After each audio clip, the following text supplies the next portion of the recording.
ओम नमो भगवते वासुदेवाय। आइए गरुड़ जी और विष्णु भगवान जी के वार्तालाप से जीवन में अटल सत्य एक ही है, मृत्यु। हर किसी की मृत्यु होनी है, इसलिए सद्भाव, सद्मार्ग, दया, भक्ति से चलें। अपने जीवन के यथार्थ को अर्थ सहित करिए। जिस उद्देश्य से आप इस पृथ्वी पे जन्म लिए हैं, उस जन्म का सत्कार करिए। मनुष्य जीवन बड़े ही सौभाग्य से मिलता है। अगर कर्म नहीं सही करेंगे तो यहाँ इस लोक में नहीं, किसी भी लोक में आपको सद्मार्ग नहीं मिलेगा। आपको दंड से कोई नहीं बचा सकता। यमराज तो ऐसे हैं कि वे क्षमा करना ही नहीं जानते, कर्मों का फल जरूर देते हैं। जीव अगर जैसा कर्म मिलता है, अरे जीव, यह विष्णु जी गरुड़ जी से कह रहे हैं कि जब जीव मरता है, मरने के बाद उसके साथ यमराज जी किस प्रकार से उसको दंड देते हैं। तो यमराज जी तो क्षमा करना जानते नहीं। यमराज जी कहते हैं, अरे जीव, यमराज जी के जो दूत हैं कहते हैं, अरे जीव, यह यम मार्ग तो मृत्यु लोक में भी प्रसिद्ध है, जिसे बालक से वृद्ध तक जानते हैं। क्या ब्राह्मणों से पौराणिक कथाओं में भी इस मार्ग का नाम नहीं सुना? ऐसा कहकर यमदूत उसे मुग्धरों द्वारा पीटते हैं तथा उसे बलपूर्वक खींचते हैं। जीव सौम्यपुर पहुंचकर स्नेह अथवा श्रद्धापूर्वक पुत्र पौत्र द्वारा दिए मासिक श्राद्ध का भोजन करता है। इसके बाद जीव सौरीपुर को गमन करता है। सौरीपुर का राजा जंगम है। जीव जैसे ही उसे देखता है तो भय से कांप उठता है। वहाँ भी जीव कुछ देर विश्राम करता है। इस पुर में पहुंचकर त्रिपाक्षिक श्राद्ध में दिए हुए पिंडदान का अन्न जल वह जीव ग्रहण करता है और नागेंद्र भवन के लिए चल पड़ता है। नागेंद्र भवन में एक भयानक वन है। वन को देखकर जीव डर के मारे रोने लगता है और चिल्लाने लगता है। यहाँ भी यमदूत उसे बांधकर निर्दयता से खींचते हैं। उस वन को जीव 2 माह में पार कर पाता है। यहाँ भी वो त्रिपाक्षिक पिंड का अन्न, जल, वस्त्र आदि प्राप्त करता है। इसके बाद यमदूत उसे पासों द्वारा खींच कर आगे ले चलते हैं। तीसरे महीने में जीव गंधर्वपुर में पहुंचता है।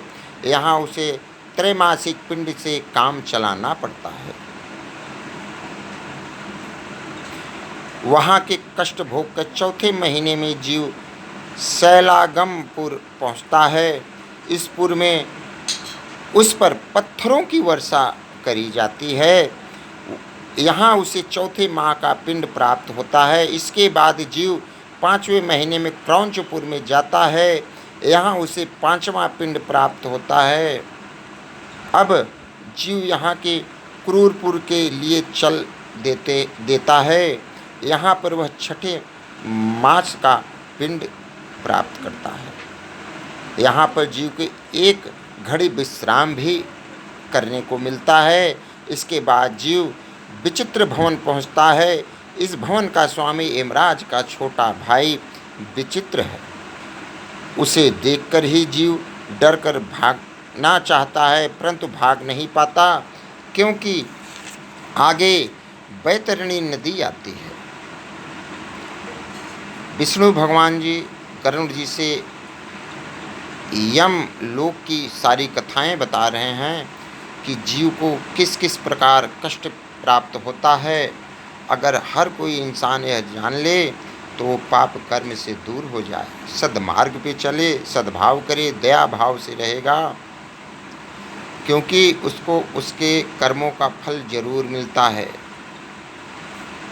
और जब बैतरणी नदी आती है तो इस नदी को पार उतारने वाले पूछते हैं, जो नाविक होते हैं वो पूछते हैं, तुमने कोई पुण्य संचित किया है तो आकर नौका पे बैठ जाओ। अगर कोई पुण्य कार्य आपने करी है, आपने सतमार्ग सत्य से किसी की दया भाव से किसी की मदद करी है, किसी को अन्न ये सब अगर दिया है, आप धर्मात्मा हैं, तो आइए आप इस नौका पे बैठ जाओ।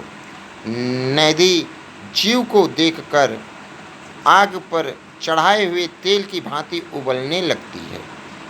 नदी का स्वभाव है बैतरणी नदी का कि चाहे वो पुण्य आत्मा हो या पाप आत्मा हो, वो उबलने लगती है। जैसे जिस तरह एक तेल कराहा में डाल दिया जाए, उबाल मारता है तेल, उसी तरह वो नदी भी उबलने लगती है। लेकिन अगर पाप आत्मा है, पाप आत्मा जीव है, तो उसको उसी उबलते हुए नदी में जाना पड़ेगा।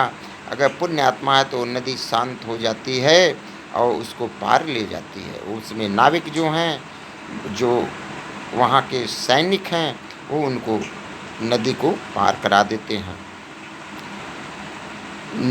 नदी जीव को देखकर आग की तरह उबाल मारती है, जिस तरह आग पे चढ़ाए हुए तेल की तरह उबालने लगती है।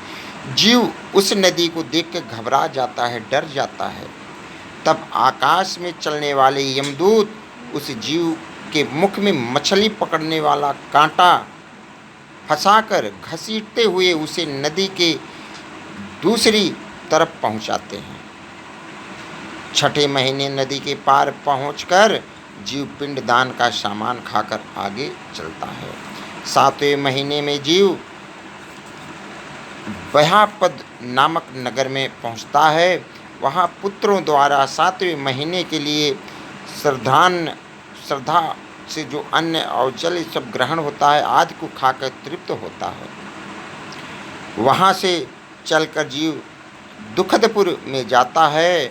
वहाँ पक्षियों की भांति आकाश मार्ग में विचरण करता हुआ अनेकों प्रकार के दुखों को भोगता है। वहाँ पर आठवें महीने के दान पिंड का भक्षण कर आगे चलता है। इसके पश्चात नवां महीना संपूर्ण होते ही जीव नाना क्रंदपुर पहुँचता है। वहाँ प्रेत अनेकों प्रकार चिल्ला चिल्ला के भयभीत करते हुए जीवों को देखकर स्वयं जीव भी शून्य हृदय की तरह हो जाता है और दुख से व्याकुल हो चिल्ला उठता है।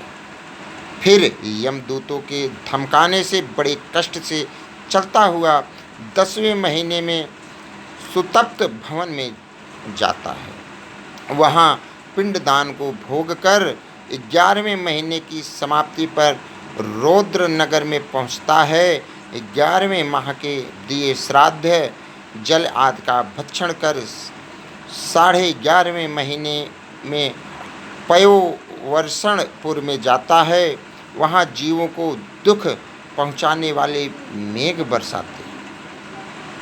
बरसने लगते हैं, जहाँ जीवों को अनेकों प्रकार का दुख प्राप्त मिलता है। उस पुर में न्यूनाधिक पिंड को दुखपूर्वक खाता है। वर्ष पूरा होते होते वह प्राणी सीतांड नामक नगर में जाता है। जैसा कि नाम से ही आप लोग जानते हैं कि वहाँ हिमालय से भी 100 गुना अधिक शीत पड़ता है। शीत और भूख से पीड़ित प्राणी 10 दिशाओं में इधर उधर देखता है कि क्या यहाँ पे कोई मेरा भाई बंधु है जो हमारे इस कष्ट को दूर कर सके, लेकिन कोई नहीं मिलता। इसीलिए हरि भगत भजन करते रहिए, अपने जीवन में सतमार्ग पे रहिए। और इसी के साथ नमस्कार, जय श्री राम।